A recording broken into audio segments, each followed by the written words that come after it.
প্রিয় ষষ্ঠ শ্রেণীর শিক্ষার্থী, ইংলিশ পোর্ট্রেটে 2026 আজকে আমরা লেসন নাম্বার 9 পৃষ্ঠা 24 থেকে একেবারে 27 পর্যন্ত দেখব। তোমাদের প্রথমত এরকম দেখো একটি লেখা আছে, উল্টা পাল্টা দেওয়া ছিল বইয়ের মাঝে, দেখো সেটিকে আমি কোনটার পর কোনটা লিখতে হবে সুন্দর করে সাজিয়ে দিয়েছি। দেখো 1 নম্বরে বসবে এক্সকিউজ মি, 2 নম্বরে বসবে এই যে yes how can I help you, 3 নম্বরে বসবে I want to buy an ice cream, 4 নম্বরে হাউ মাচ ইজ ইট, মানে এটির দাম কত, এই হলো 5 নম্বর 20 টাকা। তারপরে হলো 6 নম্বর দেখো, তারপর হলো 7 নম্বর, আরেকটা রয়ে গেছে 8 নম্বর, এটা নিচে আছে, চলো দেখি কিভাবে লিখবে। একেবারে এইভাবে দিলে চলবে, 1 2 3 4 5 6 6, এই হলো 5, এই 6 7 8, এইভাবে দেখে দেখে খাতার মাঝে সিরিয়াল করে লিখে দেবে, তবেই হয়ে যাবে।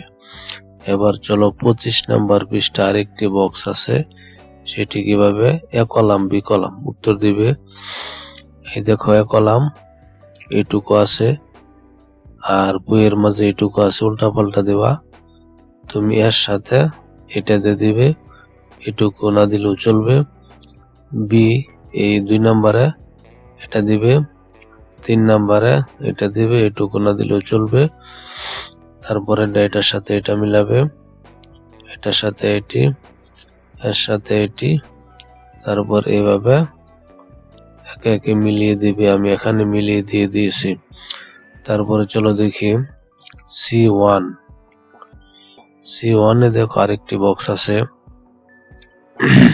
25 নম্বর পৃষ্ঠায়, দেখছো এখানে গ্রোসারিস মুদির দোকান, তারপরে বেকারি, তারপরে স্টেশনারি, তোমাদের এই প্রথমটি দেওয়া আছে।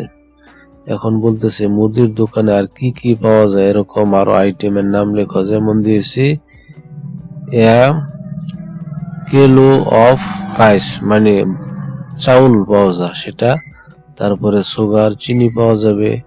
আর বেকারির দোকানে কি কি পাওয়া যাবে, তারা দিছে রুটি, আমরা কি দিছি সাথে কেক, আবার দিছি কি বিস্কিট। তারপরে স্টেশনারিতে দেখো আমরা কি কি দিছি, আমরা দিছি কলম এবং দিছি নোটবুক। এইভাবে তুমি সাজিয়ে দিয়ে দিবে, তাহলে হয়ে যাবে। এবার চলো দেখি 26 নম্বর পৃষ্ঠা যাই, পৃষ্ঠা নাম্বার 26 দেখো তোমাদের এইভাবে আছে, লেখা আছে, এইভাবে লিখলেই হয়ে যাবে, কিন্তু এইভাবে লেখা আছে তোমাদের বইয়ে, তাহলে তোমাদের লিখতে হবে নিচে দেখো আছে, এইভাবে লিখবে। Do you have a pencil set, এইভাবে লিখবে।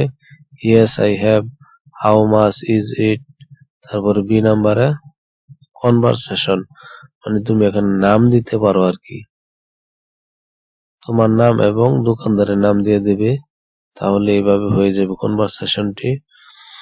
এখানে এ বি দিয়ে বোঝানো হয়েছে।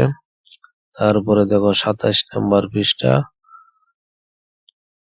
27 নাম্বার পৃষ্ঠা বলতেছে যে তোমার উইথ সাম অর এনি, এই দুইটি শব্দ কোনটি কোথায় বসবে, এই দেখো বসিয়ে দিয়েছে। প্রথমটার মধ্যে এনি, তারপরেরটা সাম, তারপরেরটা বসছে এনি, আবারই বসছে এনি, এইভাবে বসিয়ে দিলেই কিন্তু হয়ে গেল। এবং শেষেরটা বসছে কি এনি। আজকে এই পর্যন্তই, আমরা আগামী পর্বে লেসন 9 দেখব। সে পর্যন্ত ভালো থাকো এবং সেই ভিডিওটি পেতে চ্যানেলটি সাবস্ক্রাইব করে রাখো। ধন্যবাদ।